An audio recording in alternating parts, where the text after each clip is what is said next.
First, yeah, I definitely want to thank you all, you guys for coming, but especially I want to thank MomoCon in general for hosting Sega once again. This is our second year here. Last year we had a great time, and this year not only are we back, but we brought more games and more stuff, more presentations and whatnot. So we really want to thank the organizers and thank all the MomoCon crew for hosting us. So I do want to get a read for like the kind of audience I have today. So I'm assuming you guys are all Sega fans in some way or another. Otherwise, you probably wouldn't be here. So let me ask real quick. So as you guys know, Sega is also famous for not only do we publish software, which we do a lot of every year, but we're very well known for a long time ago. We used to actually do hardware stuff as well. So who out here is that a Genesis owner? Ah, that's a lot of Genesis owners. Okay. How about, let's see, how about any Master System owners? Oh, there's a couple out there. What about any Game Gear? Battery burners? Yeah. All right, any Saturn owners? Oh, wow, I'm actually not expecting that many Saturn owners. Okay, and of course, who owned a Dreamcast? Yeah, lots of Dreamcast owners. People love the Dreamcast. But as you guys know, Sega has, we exited the hardware industry quite some time ago. It's at this point, what is it? Like the Dreamcast launched like 16 years ago or something like that? Yeah, it's been a very long time. And we continue to make software even to this day. Sega's actually in a very unique position because, as far as former former hardware makers who are still around, still producing compelling software, Sega is definitely, we're up there and we're doing stuff every year. And I have a great presentation to you. I'm going to go over some of the titles that we have coming out over the next 6 months or so, and get you guys the details on those, and see if, maybe you guys will learn something. Maybe you guys already know all the details, but I just want to make sure that that nothing is being missed.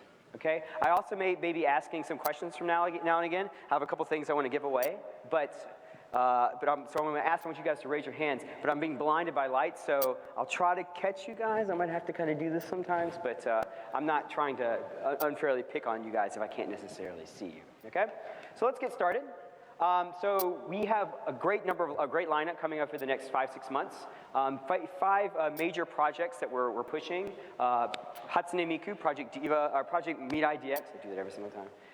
Yakuza 5, Dengeki Bunko, Fighting Climax, Timbo, the Badass Elephant, and of course, one of my personal favorites, which you guys are going to get a mouthful about today, the Sega 3D Classics. It's definitely one of the ones that I love to spend time talking about.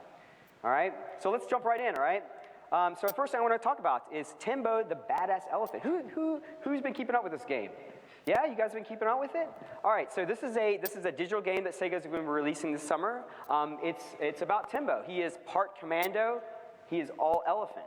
The basic premise is that Shell City is under attack by this evil organization called Phantom, and the local, their army is having a hard time resisting these evil forces, so they call in a specialist, and that would be Timbo. And he is a super powerful, super strong combat elephant. All right, so we have this on display down at the Sega booth in the game room. It's sort of like a Twitch platformer. You run around, you're collecting peanuts, you're fighting bad guys. It's all about speed runs and trying to get the highest score and get through the stages the fastest. And you'll get your leaderboards with your friends and whatnot. So you're always constantly competing. I've heard some people throw around that it's kind of similar to Super Meat Boy. I personally think it's kind of similar to like a speed run version of the original of like Donkey Kong Country, because you're running around, you're collecting these peanuts and blowing through walls and busting down enemies and whatnot. So this is a great game. Like I said, we have a demo of it down at the Sega booth. So please come by, check it out. So here's the first, for the people who've been paying attention, the first question I'm going to do today is, who can tell me who's the developer of this particular title? Sir, right there in the middle, I'll start your hand go up. Game Freak, that's correct. What other game is or series is Game Freak well known for? This guy in the front. Pokemon, that's right. You guys get 2 Chinese Sega boxes with a present in it. So come get them. That's right. This game is developed by Game Freak. All right, they're best well known for the Pokemon series. But yes, we've partnered with them to release Timbo the Badass Elephant. And it's coming out this summer. It's coming to Xbox One, PlayStation 4, and Steam. So keep an eye out for it. We'll have a lot of more information coming about that in the near future, right? All right, next title. Yakuza 5. I'm really excited about this one. I love some Yakuza. So who here, let me see, who here has been playing like Yakuza since the beginning? Who's been, yeah, there's a couple of people. Who here started like halfway through the series and has played some of the previous games? Okay. So the great thing about Yakuza is like, it's extremely story heavy, but every single Yakuza game, if you've never played the previous games, that should not be a barrier to entry for you at all. Every single Yakuza game always starts out with this great like reel, this video reel leading you up and getting you prepared to play the game. Yakuza games are amazing. They're absolutely amazing. The reason is it's basically like the cheapest ticket to Japan you can buy. They authentically recreate what it's like, what these cities are like, what these towns are like in Japan, and you can go and walk around, and you can interact with, you know, the locals and do all this crazy stuff like play mini games. You can go play arcade games and go gamble and do all these crazy stuff even outside the standard story. And the story itself is a very compelling. There are always these very compelling, character-driven, dramatic, high quality, productions. And so I really want to encourage you guys to go out and check out this particular title, all right? The great thing about it is that unlike some of the previous games, which are sometimes like based in one or two cities, the original game was based in Tokyo itself, but the games have expanded into other areas. And this particular title actually hits 5 specific cities in Japan. So who here has actually been to Japan? We got any world travelers out there? Have any of you, huh? In your mind? All right. Keep your hands up. Okay, who's been to Tokyo? Okay, so Tokyo. Who of you guys have been to Osaka as well? So I still got you two guys? I used to live there. You used to live in Osaka? Yeah. Oh, wow. No, Japan in general. In Japan in general? Okay, between you two guys, have any of you ever been to any of these other 3 cities, Fukuoka, Nagoya, or Sapporo? I've been to Nagoya, Sapporo, and Fukuoka. So you've been to all 5? You win a shirt. You win. That was one of my quiz with. I'm like, no one's going to get this one. But I was proved wrong. I lived in Japan for a little while, and I've actually had the honor to going all these cities. And this game actually does a great job of representing exactly what each of these cities are. So again, you guys have never been to Japan, this is a great ticket to not only visit Tokyo and what the sort of the red light districts in Tokyo are like, but also go to these other cities as well. And it follows, and each city is the basis for one of the main characters' core story, all right? So the first guy, as you all know, Kazuma Kiryu, he is out there after the events of Yakuza 4. He's gone and he's laying low. He's gone out to Fukuoka, it's the other end of Japan, and he's got a job as a taxi driver. He's just trying to keep his head down, stay out of trouble, leading up to the events that ultimately pull him back into Kamurocho. Another guy, Saejima, who was kind of a main character in the previous game. Due to the events in the previous game, he's had to go back to jail. So he's been he's up in this jail up in the Arctic of Sapporo, as it was, and that's where his story starts playing out. Haruka Chan. So in the last game, Haruka Chan was basically this orphan who was being raised in the orphanage that Kiryu was is a part of or whatever, and she is off and pursuing her dream of becoming an idol, all right? And so she's a major player in the story. And while she's down there, she actually runs into Akiyama, who, as you guys may know, is a sort of a money lender, or kind of a good spirit money lender. And he's down in Osaka trying to do some business deals down there. And they run into each other, and that's where their story begins. And then the new character for this game is this guy named Shinada, and He's kind of a mystery. You learn more about him as the game progresses. I don't want to give too much away, but he's definitely kind of an interesting character for this title, all right? And the great thing about this game is that every character is, it's basically a fighting game. You know how this game works. You're walking around town, and these thugs come up and approach you, and they want to pick fights with you. That's sort of the battle system in this game. But each character has a different fighting style, so as you move through the different chapters of the game, it changes up the gameplay, and that makes it really interesting, right? So Kiryu, he always has those, his standard like punch, he's a brawler. Saejima, he's kind of a Hulk, right? So he's kind of a grappler. Akiyama, he kind of mainly focuses on using his legs. And Shinada, he uses he's good at swinging things, which you'll find out kind of why he's good at that as you play through the game. But the most interesting one is actually Haruka. You know what kind of battles Haruka has? Dance battles. She has dance battles, all right? So this is a really great, there's a lot of variety, a lot of scenery, and of course it has all the mini games, has all the extra content that just creates all this, this depth of gameplay that you've come to love and expect out of a Yakuza game.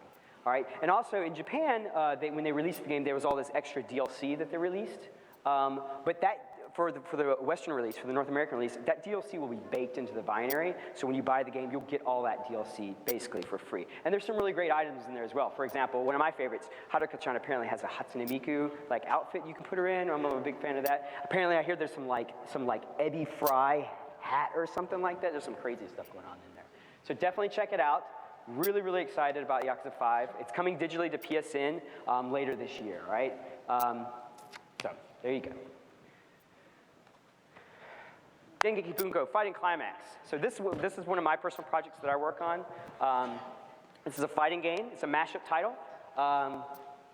So basically Dengeki Bunko, for people who don't know, Dengeki Bunko is a publisher of Japanese light novels. What a light novel is they're basically novelettes. And often these light novels, when they become popular, they get a graphic novel or manga conversions. And once those do really well, they go on to be anime. And often what happens is for Western users, we don't learn about these things until they've hit that sort of anime level of popularity. So we sometimes consider these characters to be anime characters. But for the purposes of this game, they're actually the light novel characters, and there are some subtle differences between that. But for all intents and purposes, most people just say it's an anime fighting game. So we take these Dengeki Bunko fighters, these characters, push them together, and some of them aren't even fighters in the first place. For example, there's a girl who fights with basketball skills, really, really interesting. And then we take these and put them against Sega-themed backgrounds. There's a Sonic the Hedgehog stage, there's a Virtual On stage, there's a Valkyria Chronicle stage, all that kind of stuff. So as far as playable characters are concerned, there's about 14, there is 14 characters. Characters like Asuna, from Sword Art Online, Taiga from Toradora, Shana from Shakugan no Shana. It's a great game, and we have this at our booth over in Playable in the Sega booth today. So I definitely want you guys to go check it out. But in addition to the 14 playable characters, there's actually a ton of support characters that are even, there's even more content there. So I will give, let's see, how many I got? Let's do three prizes for people who can name 3 characters off this without giving me repeats. Anybody? Yes? Just name 3 of them? Just name 3 of them. Okay. So one is Ihara Enju. Enju? That's Lifa. Lifa? That's 2. And I think it's Kori Neko on the middle. And Kuroneko, yes. Good job. Here. One of these. Okay, so Lifa, Kuroneko, and what was the other one you named? Enju. So who can do this without? Toma? Accelerator? And Mao, yeah. Come get a shirt. Good job. All right, I'm going to pick someone over on this side of the room. Anyone over here? Yes? I'll do Celti. Celti? Who? Yeah. And Kirito. And no, Kirito's not on that list there. So boo-boo. You, sir. Pi. Pi? Dokoro-chan. And Dokoro-chan, yeah. And who? Korra from Spice and Wolf.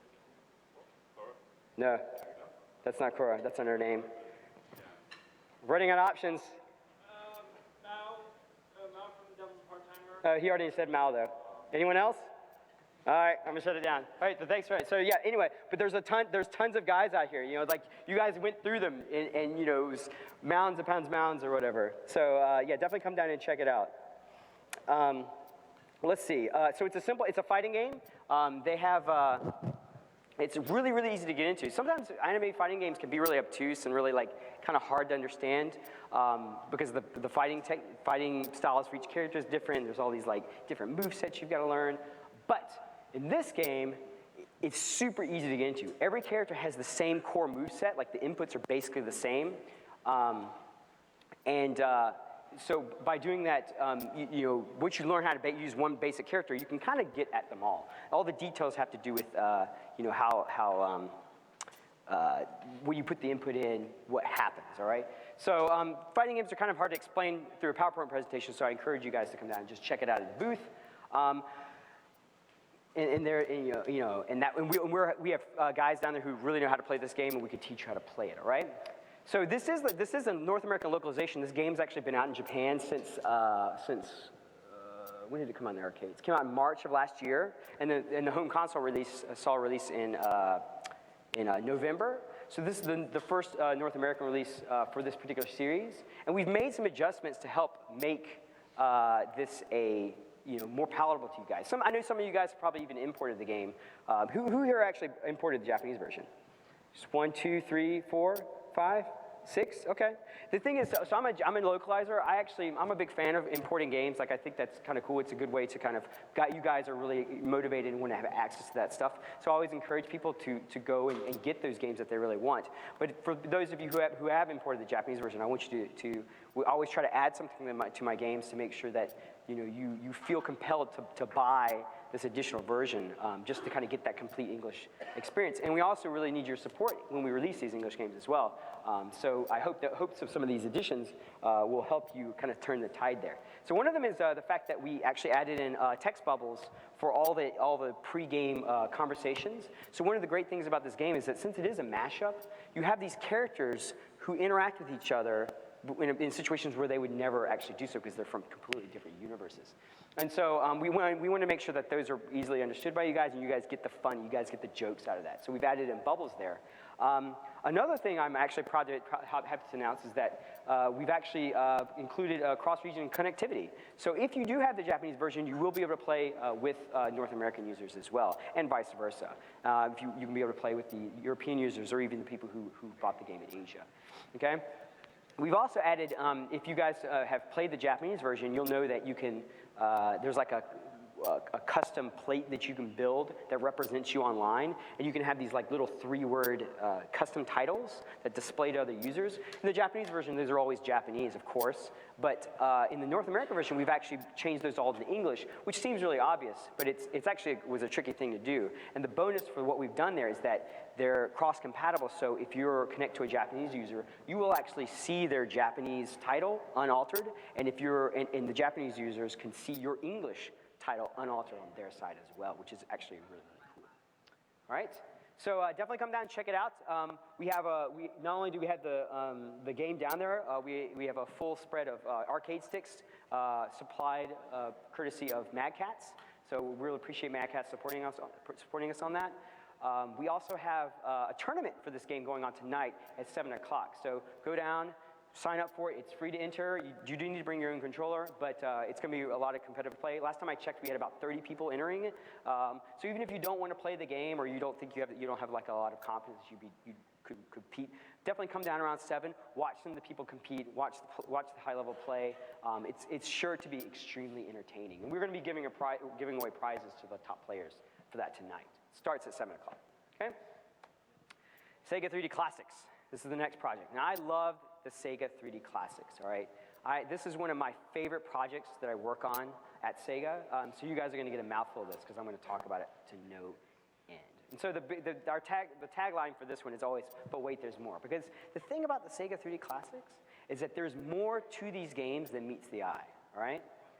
So I can just get a judge of how knowledgeable you guys. Who here has actually read the blogs on these games? Only this many. So this is why I'm here. Okay. So all right. So let's talk about the Sega 3D Classics. So the Sega 3D Classics are essentially 3D conversions of classic Sega Genesis and arcade titles onto the 3DS with stereoscopic 3D implementations. right? These games are the brainchild of these two gentlemen right here. The gentleman on your right is going to be a guy named Yosuke Okanani. He's my counterpart in Japan. He's the producer for this particular project. And Okanani-san is actually extremely knowledgeable about Sega's legacy stuff and their retro stuff. This guy is a retro super geek. He knows so much about the details of Sega's retro stuff. And this gentleman on the left side is the president of a company called M2. Now, M2 is a really big, important name for Sega because they have worked on a lot of Sega's sort of classic stuff. All the virtual consoles. Who here's bought Sega virtual games on Wii Virtual Console? Yeah? Those were all done by this particular company. It's a company called M2. M2 also has done a lot of work for other companies as well. Like the 3D releases on the original DS, there was like a Contra Rebirth title. There's a remake of Gradius. Those were M2 titles as well. M2 is extremely knowledgeable and talented at taking those classic retro experiences and sort of redoing them and presenting them to modern audiences, all right? So and I've worked with M2 on some other projects as well. There was a project a couple years ago called the Sega Vintage Collection. It was my first project with M2, and those were like basically emulated ports of classic Sega Genesis games and whatnot to Xbox 360 and PlayStation 3. And that was my first project with them. And they were really talented. And I was like, these guys are great. And that project went by. And this other project came online that wasn't my project at first, and it was working on Game Gear conversions of titles to 3DS. Does anyone have any of those 3DS Game Gear titles? Some of the real, that's some pretty hardcore stuff right there. So they were doing those, but through the course of the project, the producer had got role shifted into another like set of projects, and I had to take this back on. I was like, oh, it's M2 again. So I was working on the last bit of these Game Gear titles, and I saw it at the bottom of the list that had these 3D conversions. And I'm like, well, this is interesting. What is that? And I started playing them, and I had the same, what I think is probably the reaction most people have when they first experience the 3D classics. It's like, oh, okay, these are 3D games, these are classic games, and they have 3D in them. Okay, that's nice. You know, it is kind of what you would expect. But every time I'd have to ask Okanai-san, I'm like, I'd have some question about the translation or have some questions about the product, and I'd send in an email and I'd be like, hey, Okanai-san, what are you exactly referring to in this? Or why is this a significant point about this game? And he would send me these articles back, and he'd be like, hey, man, I answered this in this interview. Go read the interview, and it'll explain what's going on. I'm like, okay. So I go to open these interviews, and it's just a wall of Japanese text. I'm like, okay, go look at, oh, okay, here's what he's talking about. Okay, I get it. But then I would look at it and be like, but these interviews are kind of big. It looks like there's a lot of information in here. And I said to myself, I should go back and read these at some point, you know, to kind of see what they're talking about, all right? But I set them aside. A couple months go on, and our community manager comes by. It's this guy named Julian. He comes by my desk one day, and he's like, Sam, we need to start thinking about how we're going to promote these 3D classics when they come out. And I said, and he's like, well, do you have any ideas of what we should do? And I said, well, you know, there are these articles that Okanai-san keeps sending me, and I haven't read them yet, so I don't really know, but they seem like they'd be pretty interesting. Maybe we could translate one and see if there's some interesting content in there. And he's like, yeah, okay, yeah, do that. And I'm like, okay, well, I'll go pick up one of them and translate it, okay? And so I did. I picked up the last one and translated it through, and it was super amazing. It was like, oh my God, it was just one page. And there is so much cool like anecdotes and like things that they're talking about. But the issue is that they seem to keep back referencing some of the other articles. So if we do one, we're gonna have to do them all. And so Julian's like, well, okay, let's do that. I'm like, okay, sure, let's just translate all their articles, no problem. And so I start translating his articles, and there's so much more text than I was expecting. So I had to spend all this like overtime, like working on getting these articles done. But finally, when we put them out, we launched them with the initial 8 games, and it was absolutely amazing when we got done with. Like, I learned so much about these titles by translating these articles, and as a result, that was why I came to love them. By reading these articles and reading all the back-end stuff that goes into it is what makes these games amazing. It's not just the game itself, but it's the sort of backstory, all right? And that's all on the blog. So the first set of games that we released were these titles right here. It's a mixture of classic arcade games and Sega Genesis games. Space Harrier and Super Hang-On were our arcade games, obviously. Altered Beast and Sonic, those are Genesis games. Galaxy Force 2 is an arcade game. When you play Galaxy Force 2, it's hard to believe that game was made in 1988. It looks like a game out of like the mid-90s, but it's not. It's a game from 1998. Of course, Echo the Dolphin, always a classic. Shinobi and Streets of Rage were both sort of late era, or well, Shinobi more so. It's sort of a late era Genesis game. And then Streets of Rage, which is always a classic. Now, so we released these with these articles. They did pretty well, you know, but we kind of, and then Japan actually went on and said, you know, we're going to make more games, but we're going to focus on the Japanese audience this time. And they made 5 additional titles that were arcade only. Okay, so my next question is who can name me the 5 arcade titles for anybody? Anyone? There's Outrun, Super Thunder Blade,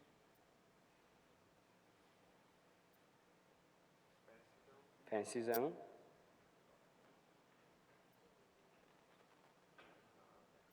No? There's more. There's 2 more actually.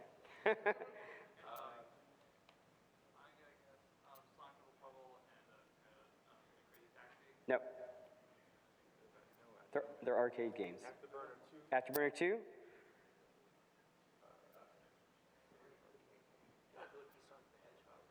Nope. Nope. Nope. All right, so here they are. Afterburner 2, Fantasy Zone 1, Outrun, Fantasy Zone 2, and Thunderblade. Okay? All right, so there's that. And so these were Japanese arcade titles specifically because the goal of the project was to really hit that classic, nostalgic Japanese side of things. And we let those released like kind of last year or whatever. But recently we decided that, you know what, let's commit to these as well. We're going to release these titles in North America as well, and we're going to translate the articles with it. And that's what we've been doing. Since January, every month we've released one of these titles with a huge set of blogs, with these huge interviews to the public. And since we brought these Japanese titles, we wanted to add on something specific for the West. Since we're bringing these arcade titles out, we know that the arcade scene in America wasn't quite as strong as it was in Japan, so we wanted to add something that really resonated with you guys, and we added 3 additional titles. So can anyone tell me what the 3 additional titles we added were? The 3 new ones. The 3 new ones. Sonic 2, right? Sonic 2. It was Streets of Rage 2. It was Gunstar. Gunstar Heroes, that's right. So these are all Sega Genesis titles, all right? They're super amazing, all right? Streets of Rage 2 in the previous set they thought it was going to be, the reason Streets of Rage 2 is really interesting in 3D is because they has these sections of the stages where you walk down the screen, which seems really cool in 2D, but when you put it in 3D, it's really interesting. Gunstar Heroes, made by Treasure, a super famous company who's well known for making really high-end titles. This is a late era Genesis game, so there's a lot of tricks and stuff that they use the hardware to make all these interesting effects. If anyone's who here is a Gunstar Heroes fan? So you guys know in like stage 2, there's the robot that transforms and all the different, and he's like running down the thing. Oh man, it looks so crazy in 3D. It's so awesome. You guys really should look to get this thing, all right? And then of course there's Sonic 2, which Sonic is Sonic. It's amazing. But then you have the 3D bonus stages and stuff. Looks really neat. So yeah, definitely keep an eye out for these, all right? But it's cool that it's in 3D, but the thing is that you have to understand about these games is that there's a lot more stuff that go into them, especially the arcade titles. So the first game they did was like, for example, Space Harrier. Space Harrier was hard to put in 3D, but it was easier than some titles because the original arcade machine, since it's a game where you're like flying into the thing, the sprites have these like 3D, or it's got like a depth information already associated with it. So it was actually pretty easy for them to like break it up and say, okay, this thing is deep, this thing's shallow, or whatever, right? But it doesn't really stop there. They actually go to this, they're really trying to recreate that original arcade feeling. So when you're playing the game, you actually feel like you're sitting in the arcade machine. So they added things like arcade cabinet noise that make it so the arcade moves like the original arcade does. One of the things that they noticed when they did previous ports of the game is that when people were playing it, they complained like, well, when I used to play it, the arcade stick moved this way, but in your port, it didn't. when they went and researched about why people would say that, they found that different people's arcade machines would have like a different size cutout, or like the arcade stick would wear out, and it would have like different throw distance. So they leave an option in there for areas, moving area. They actually go in and build that in, so you can actually set it to be, however you remember it. And I want to kind of drive home what these feel like. So here, I actually created an example video here of what it's like to play the in-game right here. So. Oh, it's not plugged in there. There we go. You can actually hear the motors moving. You can hear the buttons clicking.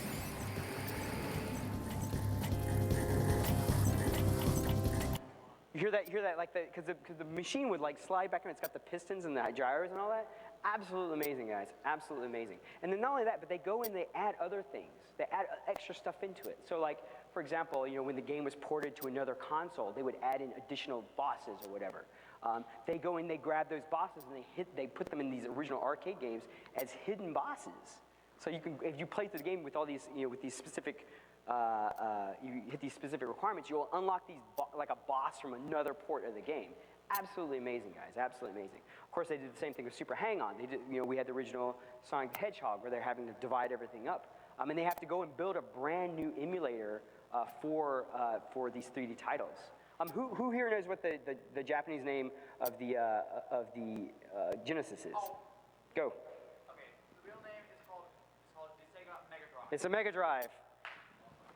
Come get a bobblehead. Come have a bobblehead. So this 3D version of the Mega Drive that they made, since it's an upgraded version, they don't call it the Mega Drive. They don't call it the Mega Drive. They call it the Giga Drive. It's a virtual console, and it's not only it's a virtual console. It's a console that exists only in software form, but it is backwards compatible with Mega Drive games, with Genesis games. So in a way, you could almost say that Sega is still making new consoles. We are. We just made a 3D version of the Genesis that supports 3D. When they were working on some of these the older games, they have to do all these since the programmers from those old titles would learn the ins and outs of the hardware and employ all these like kind of smoke and mirrors tricks to make things look really cool. When they put these things into 3D, they have to go in and figure out how to work around that to make it look natural in 3D. So, and these details are in the blogs. It's absolutely fascinating reading, and I really encourage you guys to go check it out. And then we went on to the next batch, these other arcade games, and they really came into their own, really recreating these authentic arcade experiences. Who here has actually ever sat in an original afterburner arcade machine? Like, you don't find them anymore. Yeah, you guys actually, we're in the South. Could you go get in a Afterburner 2 machine? Is that even possible now? Well, me and my friends at the Southern Fried Gambling Expo tend to hunt things down in warehouses. Oh, so they're like in warehouses now. Right.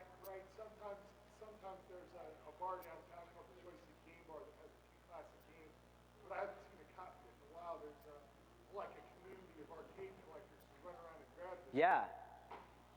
I mean, these machines don't really exist anymore. I actually was watching. I was on Netflix the other day, and I noticed that if you watch in Terminator 2, one of these things pop up, and I was like, oh, there it is. But let me show you what these things look like. Here's what these things look like.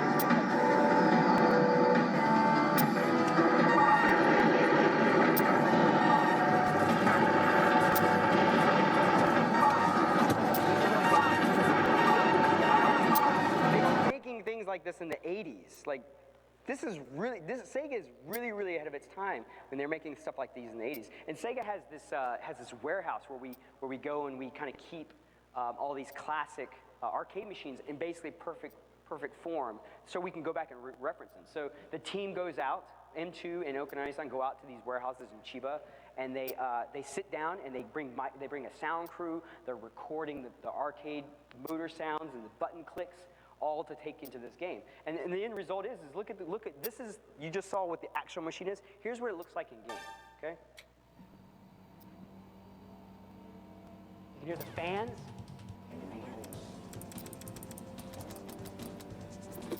You hear the button click.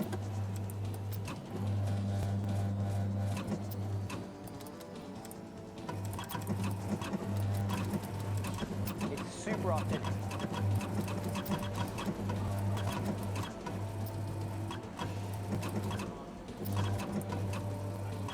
So we do the same thing. So the same thing for Outrun. They grab those. For me, the big thing about Outrun is the foot pedal sound. It sounds super authentic. And then of course Thunderblade, which is a really unique arcade machine, and they go into great detail in the blog. So again, check that out. But one of the series that's actually really close to my heart is this is Fantasy Zone. So as you guys, I'm sure some of you know, is Fantasy Zone is the quintessential cute 'em up. It's a side-scrolling shooting game, really popular back in the 80s, and it was ported to a lot of consoles at the time. And the original Fantasy Zone 1 what ran on a Sega arcade board called the System 16, which in the System 16 was the board that most of Sega's really famous and really well-known titles ran on. And so they went, and M2 has worked with System 16 a lot, so they're very familiar with the hardware. And so when they went and they tried to do a 3D conversion, they were able to actually not only just do the sprites as 3D, but actually take the sprites and break them up. The characters actually have depth in and of themselves. All right, and they did both the Fantasy Zone 1 and Fantasy Zone 2. But the thing about the Fantasy Zone 2 port, what really makes Fantasy Zone 2 for this particular series stand out, is that the original Fantasy Zone 2 was actually a Master System game. Now think about that. The System 16, that's like almost like a Super Nintendo 16-bit level quality, but the sequel is like an 8-bit game, which is kind of unprecedented. Like most people don't go to the weaker hardware when they do a sequel, but that's what happened to Fantasy Zone 2. So what happened back in 2006 when M2 was working on this Fantasy Zone collection, they said, you know what if we actually made a System 16 version of Fantasy 2? So that's what they did. They created this System 16 remake of Fantasy Zone 2 as if it was an arcade game. But they didn't just make a remake. Kind of anyone can do that. This remake actually runs on a System 16 board. It's not just created in the flavor. Like oftentimes you guys see games that are built, oh, this is an 18-bit game, or this one's themed as like a retro title. Those titles still run on modern hardware. They wouldn't actually go back and run on like a Master System or a NES or something like that. This particular remake actually runs on the original hardware. But not only that, not only did they go in and add in, recreate this brand new remake of a game that runs on the original hardware and is in 3D, they added another mode into it called Link Loot Land, which is one of my favorite, in all of the 3D classics is Link Loot Land. It's basically this sort of Geometry Wars style, like score chasing frantic mode. One of the things I want to challenge you guys today is I want to challenge you guys to beat my high score. On my current 3DS, if you can bring me a 3DS and show me that you've beaten my score on your 3DS, we have some really, really special stuff over the Sega booth that I will give you. And my current high score is 13 million. At the time of this when I made this presentation, as it turns out, though, I actually sat down at the booth and was casually playing it, and I went and kind of beat my own high score on accident. So now that one's at 23. But you don't need to beat that one because I don't think you guys can beat 23 million. But if you can beat 23 million, well, I'll give you 2 special things or whatever. I'll find someone to shower you in wealth or something. All right. If you can within the next 24 hours beat 23 million on Link Loot Land and show me, I will make it rain or something. Yeah. So again, definitely go out. If my talking about this hasn't convinced you, go read the blogs. Reading blogs is free, but on top of that, these games they're $5.99 a pop. They're only $6. They're nothing. It's like pocket change. It's the cost of a cup of coffee and a croissant, which is done in 10 minutes. And these things, are just it's a Sega flavor for your 3DS. So I definitely encourage you guys to check them out. I love these titles. All right. My last one, we're going to talk about Hatsune Miku Project Mirai DX. This is one of my titles as well. I'm really, really excited about this one. There's a lot to talk about this game, so I'll just kind of move forward, all right? So Hatsune Miku Project Mirai DX is it's a rhythm. I want to say it's a rhythm game, but it's actually more than a rhythm game. There's a lot going on in it. It's themed around a Good Smile company, a company called Good Smile Company. They make figures. They have this figure line called Nindoroid, and it's this super cute chibi style, and that's what the theme of the game is. It has not only does it have the 6 main Krypton Vocaloids, which you see here, it actually also features music from Gumi as well. So Gumi does make an appearance in the title as well. All right. So let's see. I got to get rid of some of this stuff. Who here who's been keeping up with this can tell me exactly how many songs are in Project Meat IDX? You didn't get something. I'll let you try again. No? Raise your hands. Right. See you. 42? Nope. Back in the back. Yes. 48. That's correct. There are 48 songs in this game. It's more songs than practically any other game that we've worked on, right? And not only are there 48 songs, each song has 2 modes of play, right? So there's a tap mode where basically you're tapping the 3DS lower screen in time with the beats. And there's classic button mode where you're basically hammering those buttons in time with the music. And each mode has 3 levels of difficulty, so the variation of play here is really, really astounding, all right? There's a lot to do. There's a lot of songs to get through, okay?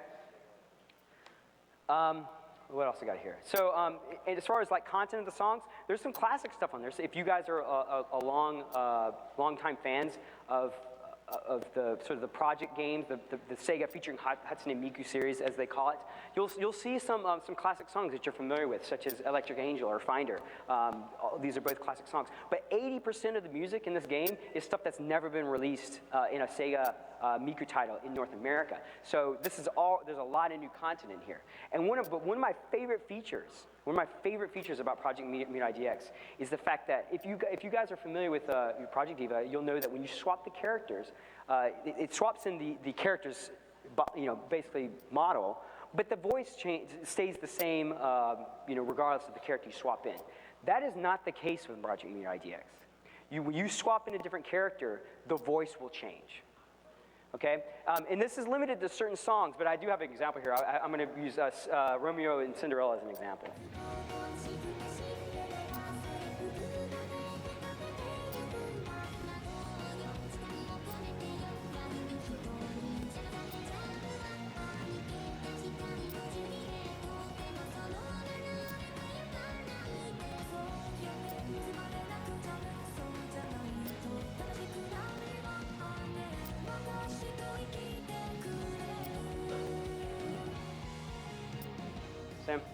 It's really, really cool stuff. Really, really interesting. So even within those different modes of play and the different difficulties, you can actually go through and swap out characters and get a different style of singing as well. And some of the songs, the lyrics even slightly change based on who you're swapping in. So lots of variation there.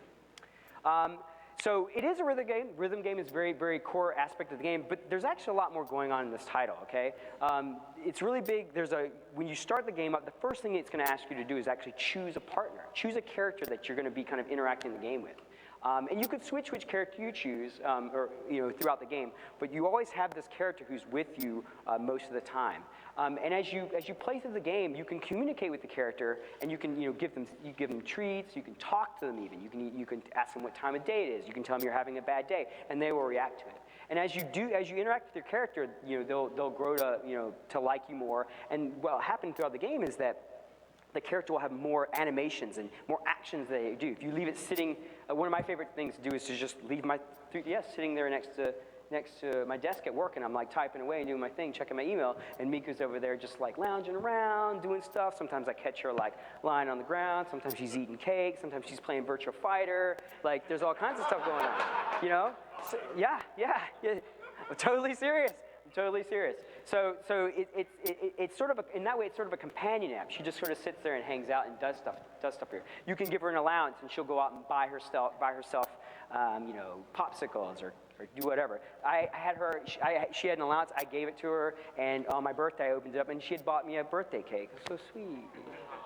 I was so happy. She's like, "Hi, Dozo." I'm like, "Oh my God, thank you." Oh, I was so happy. So there's that companion element, which is really, really critical and really core to the game. And when you give her an allowance, she has like a little list of stuff that she's used it for, so you can go check that and you can see what she's been using. And there's a lot of cool stuff going on there. All right, you can deck out these rooms. There's tons of items that you can buy, and when you put something in your room, it doesn't just sit there. The characters will actually go and interact with them, and they'll do different things. Like I said, you put a virtual fighter machine in there, sometimes you look over and she'll be able to like, messing with your virtual fighter machine. Sometimes, for example, there's a DJ booth. You'll look over and then she'll be able to like spin in tunes or whatever. So that's really fun, right? There's also secondary functionality as well, like you can set an alarm, you can have it as it acts as a timer. There's a music player as well, like for example, you can you can create custom playlists. You stick your headphones in there, you close the thing, you can listen to your music on the go. So lots of cool stuff going on there. We'll have more details and more examples about that going forward. Since it's Nindroid, there's tons of outfits. You can swap and mix and match outfits. Like in this example right here, she's got the Koneko Paya Paya head, but she's got the Gaikotsu Gakutan no Riria like lower body, so you can actually mix and match there. So there's a lot of variation. You can have dances. You can create your custom dances. Sega will be releasing more information about this a little bit later and more examples, but you can swap in these cards and you can teach her how to dance. You can create custom tunes. You can put comments over the videos and they scroll by like Nico Nico Doga style. And best of all, when you put these things together, you can build a player card and all this information gets street passed. So your comments and your songs get passed to the player. And once you street pass someone once, you'll always get updates over spot pass as well. So there's a lot of stuff going on there. What else? There's so much to talk about. Othello, or Reversey. Here's me kind of giving her a hard time in Reversey. Puyo Puyo. You can play Puyo Puyo in this game over local wireless. You can collect stamps. You can have your characters sing along. There's so much in this game. Oh, there's AR stuff as well. There's so much in this game, I can't cover it all in this presentation. I will run out of time. So all I can say is stay tuned. We'll have more information and more details about the ins and outs of this game going forward. We've also announced, we recently announced not only the release date, but we also updated the pre-order and announced the special edition. It's coming out September 8th, and you guys are gonna be able to get a special edition with sort of a keychain. It kind of looks like this thing on the side here. I'm wearing on my side, and it also will come with 19 double-sided AR cards for you guys to check out. So. We are really, really excited about this title. We have a demo for this game out there as well on the Sega booth. Come by, check it out. We have 2 songs for you guys to play, and you can check out all the difficulties. This game is easily one of the best 3DS games I've ever played, and I've played a lot of 3DS games, right? So Sega's Hatsune Miku Project Mirai DX. So that's my titles. That's all I got for you guys today. Let's see, how much time do I have left, do you think? I got about 10 minutes. So I can field a couple questions if you guys have questions about these games or stuff like that. I do need to preface it a little bit. I know you guys have been to a lot of these panels, and I know the kind of questions you guys want to ask. So if your question has it basically starts with, are there any plans to, or any variation thereof, I basically can't answer those questions. If you guys knew, we've already announced it. So if you have other questions about perhaps like my work at Sega or what I do about these games or things like that, I'm more than happy to let you guys come up and ask questions. Do we have a mic for these guys? Are any of these active? I probably should have set that up ahead of time, but I didn't think about it. I got guys come with mics right now. Check.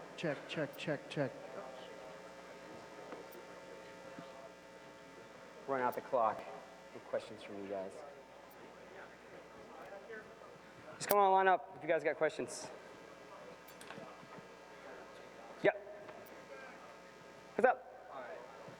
Will you be making any plans to make another Sonic? No comment. Sonic No comment. Adventure game? No comment. Nothing. I can't tell you. I can't. If there's plans, I can't talk about them. They're not announced. What's up? Question about Hatsune Miku. Yep. You were mentioning the companion mode, right? The companion move. Yep. Yes.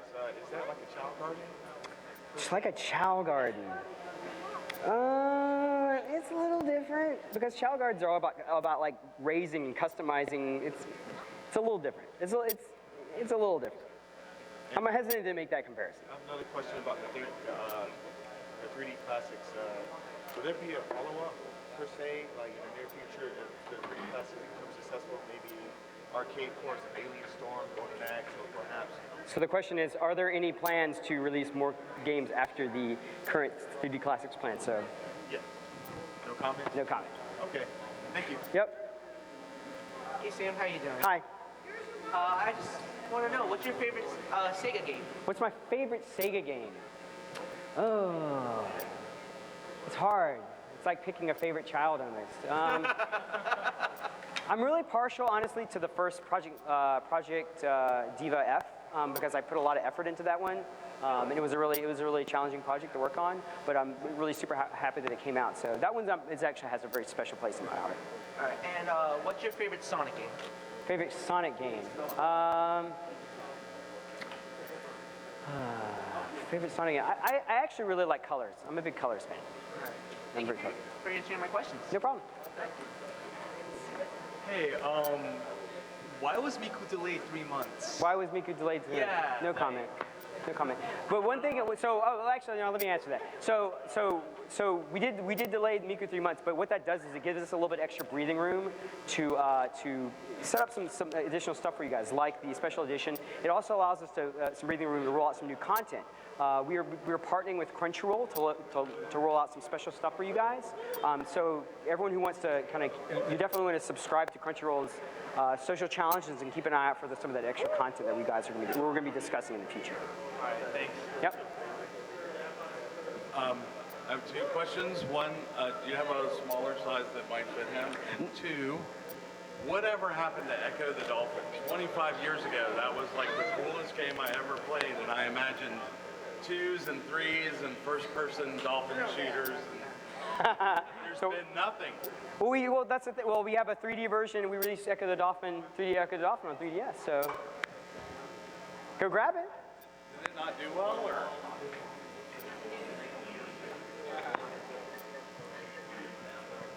Next, we don't. Those are the only sizes we have, by the way. What? That's the only size of shirts we have. It'll work, thanks. Yes, ma'am. I have only one question. What's up? In about a week before Fighting Variety X was officially released in the US, how come it's delayed to September 8th?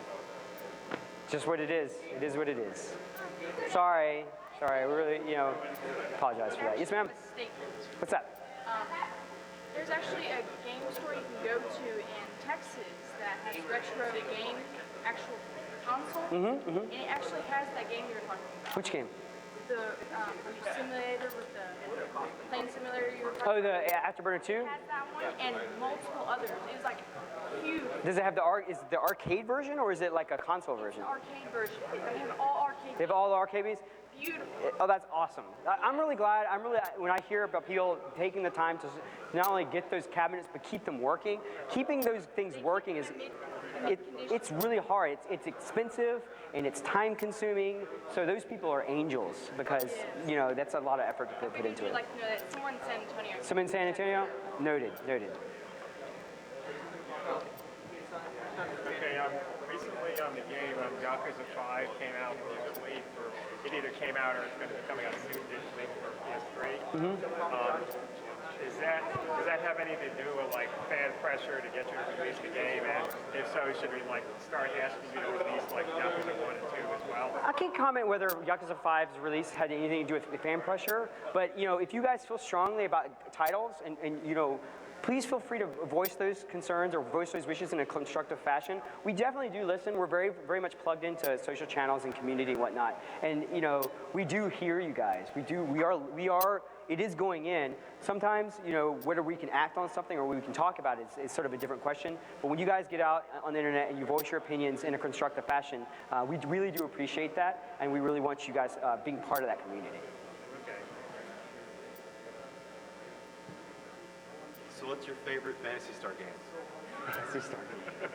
Since I can't ask what I want. I actually never really played a lot of Phantasy Star, so I don't really have an opinion of PS one way or the other. So I hear a lot of people ask me for, when were you going to release a 3D classic of the original Phantasy Star, because it's got the 3D the dungeons. Some people actually, I hear that a lot, which makes me want to actually go back and spend some time checking out to kind of get an idea, like why people. The remakes, the DBA. Yeah. I mean, so I hear that a lot, but no preference on Phantasy Star.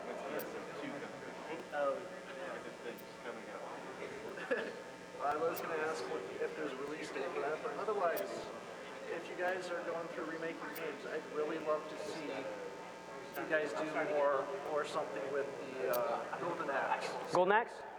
Yeah. Yep. The arcade one was wonderful. The Genesis console ones somehow felt like they were just dropped off a cliff in comparison. Well, so that's actually a really interesting thing. So one of the things they talk about in in the blogs is the especially towards the end, like when they're discussing Thunderblade's ports, is that they go into depth about back in the day how people used to keep a big, an eye on like when things would get ported from the arcade machines to home consoles. Because the reality is the arcade machines were very high-end equipment, and the home consoles were kind of nerfed. That's not necessarily the situation anymore, because CPU cycles are a dime a dozen now. It's super easy, but when they would port to home consoles, they always had to find really tricky ways to like cut things. Sometimes they would have to remove certain stuff that didn't work on home consoles. Sometimes they have to slightly alter the gameplay, because an arcade machine, you're pumping quarters in, it's short gameplay sessions, but a home console version, you're buying it and you're expecting like a 2 to 3 hour potential experience, or at least a repetitive experience that extends for a significant amount of time. So a lot of changes ultimately have to go into those. But I do understand what you're saying about Golden Axe.